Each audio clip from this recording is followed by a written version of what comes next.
Do you know what the most powerful weapon you have is when she starts to pull away?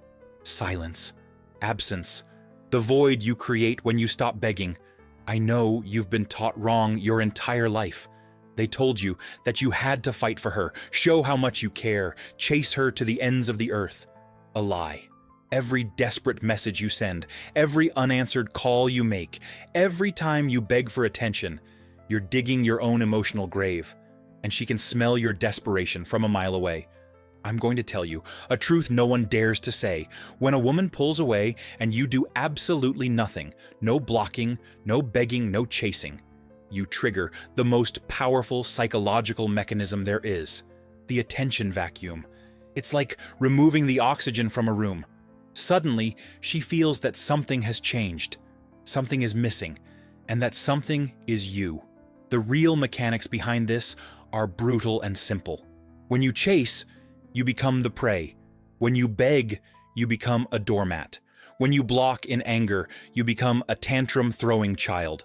But when you simply disappear, when you withdraw your energy without drama, without explanation, without confrontation, you become the mystery she needs to solve. You become the void she feels the need to fill. Here's the formula for the problem that's destroying men everywhere. The more you react to her pulling away, the more power you hand over to her.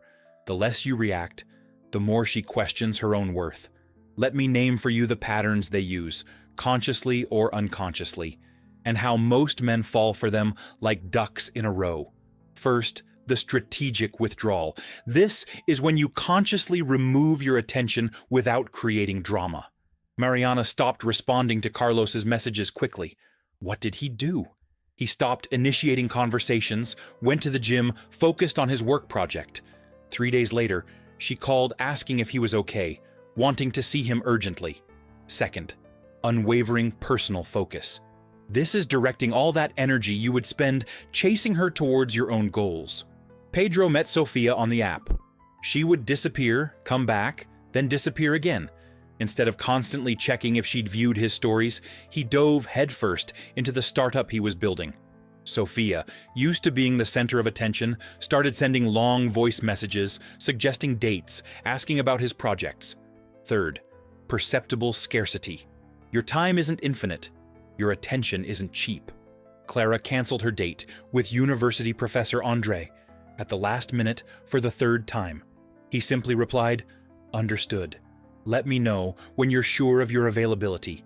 I have other commitments." The next day, she was at his doorstep with a bottle of wine, apologizing.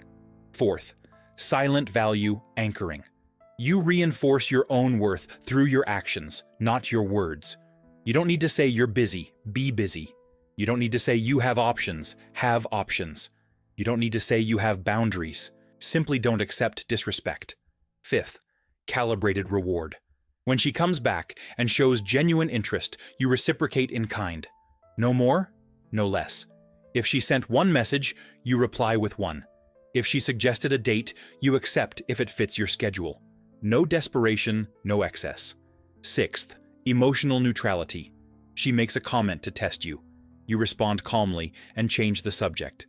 She tries to make you feel guilty. You maintain your composure. She tries to provoke jealousy. You act as if you didn't notice. This leaves them completely disoriented. Seventh, hold the frame. The frame is who sets the rules of the game. When you react to her behavior, she's in control of the frame. When you maintain your stance, regardless of what she does, you're in command.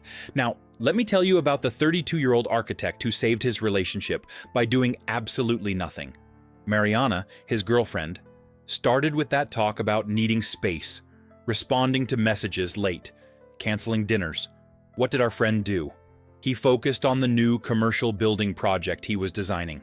Gym every day at 6 in the morning, meetings with clients, poker with friends on Friday. Mariana expected drama, arguments, begging. She received silence. In 5 days, she was calling at 2 in the morning crying, saying she missed him, that she wanted to talk, that she'd been an idiot. The 38-year-old recently separated entrepreneur who met a woman on Tinder. Sofia appeared and disappeared like magic. 1 week all affectionate, the next she'd vanish. He decided to stop initiating any contact. He dedicated 100% of his energy to the tech startup he was launching. Sophia, addicted to male validation, felt the vacuum. She started sending messages asking about his day, suggesting dates, sending photos. When she realized he was no longer available on demand, his value multiplied in her head. And the 29-year-old university professor? Clara loved to test boundaries. She'd cancel dates to see if he'd complain. She'd take a long time to respond to see if he'd get anxious. Until the day she canceled their movie plans 15 minutes beforehand, and he replied with 2 sentences. "No problem, let me know when you know your availability." The next day, she was begging for a chance to make it up to him. Brought dinner to his house, apologized all night long. Do you want to know why most men fail miserably? I'll give you the list of mistakes you're probably making right now. Chasing and begging. Every extra message you send after she doesn't respond is another nail in the coffin of attraction. You look desperate, needy, without options. She loses respect instantly, blocking in anger. You get pissed off and block her from everything. Congratulations, you just showed that you're emotionally unstable and can't handle rejection. You burned the bridge and still came out as the villain of the story, confronting and demanding explanations. Why are you like this? What did I do? We need to talk about us. Each of these phrases is like a woman repellent. You put her on the defensive, and she completely loses interest, changing your entire routine to please her, canceling the gym to be available, rescheduling important meetings in case she wants to go out, abandoning your friends because she might call. You are communicating that your life has no value without her, posting passive-aggressive messages on social media. That photo with another woman to cause jealousy, that inspirational quote, that story at the club. Pathetic. She knows exactly what you're doing and laughs at your childish attempt, overinvesting when she comes back. She disappears for 2 weeks, comes back with a casual message, and you shower her with attention as if nothing happened. You're rewarding bad behavior and ensuring it will repeat. But what if she disappears for good? Let me ask you a better question. Do you want a woman who only stays with you when you beg? Do you want someone who only values you when you humiliate yourself? If she disappears because you stopped chasing, she never truly wanted you. She wanted your attention, your validation, your desperation, not you. This isn't manipulation. This is self-preservation. This is dignity. This is you reclaiming control of your emotional life instead of being a puppet dancing to her tune. The protocol I'm going to give you now is simple, but it requires iron discipline. Identify the trigger. Did she start taking longer to respond? Canceled dates? Is she colder? Recognize the pattern. Pause and breathe. Do nothing for the next 24 hours. Nothing. Zero. Don't even view her messages if you can avoid it. Redirect your focus. Take all that anxious energy and pour it into something productive. Gym, work, hobby, friends, anything but her. Stay calm when she makes contact. Respond normally, without excessive enthusiasm. Don't ask where she's been. Don't show that you missed her. Evaluate her effort. Is she genuinely investing or just checking if you're still on a leash? Observe actions, not words. Reward proportionally. If she shows genuine interest, reciprocate in kind. No excess. No desperation. Do you think this is difficult? Of course it's difficult. Do you know what's harder? Living an entire life, being the puppy that chases its own tail while she laughs at you with her friends. Spending years being the guy she uses when she's bored and discards when something more interesting comes along. The attention vacuum is a force of nature. When you remove your energy, a void is created. And nature abhors a vacuum. She will feel it. She will question it. She will want to understand. And most importantly, she will want to fill it. But here's the secret few understand. This isn't about her. It's about you. It's about you reclaiming your personal power, your dignity, your self-respect. When you stop chasing, you're not playing games. You're living. You're telling the universe that your time has value, that your attention has a price, that your presence is a privilege, not a right.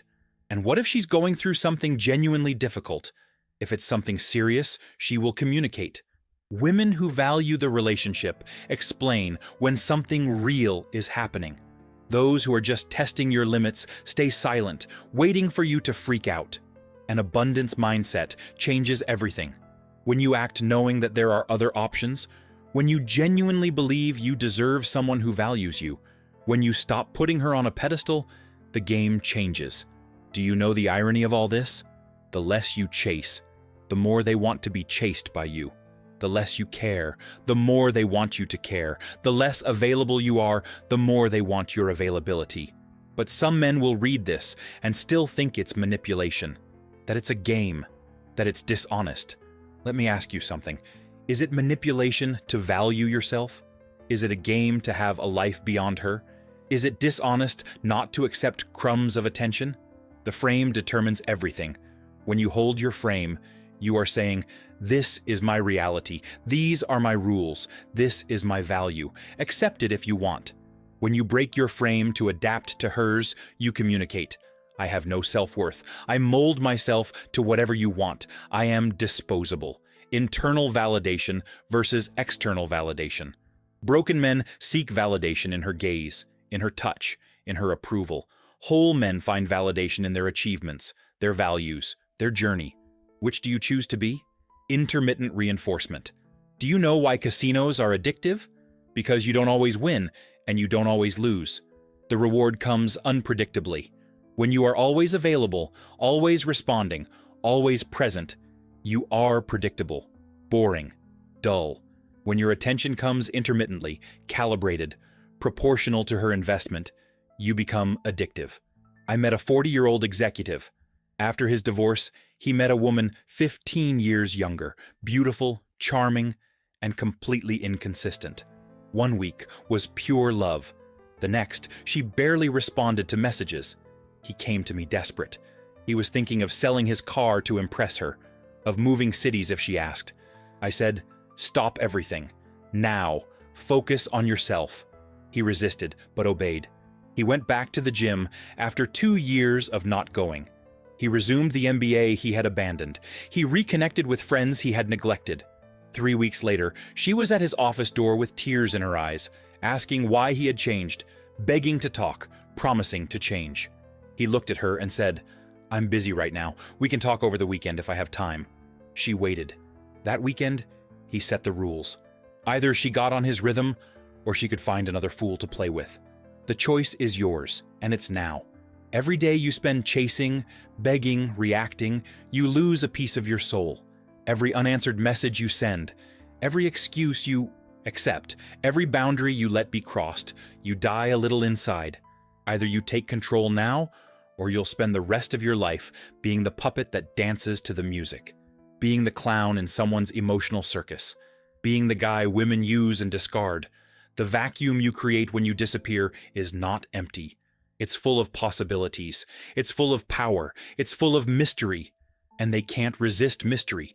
They can't accept that you're no longer on a leash. They can't understand how you survive without their attention. And when she comes back, because they always come back when you apply this correctly, you'll have a choice. Accept her on your terms or let her go.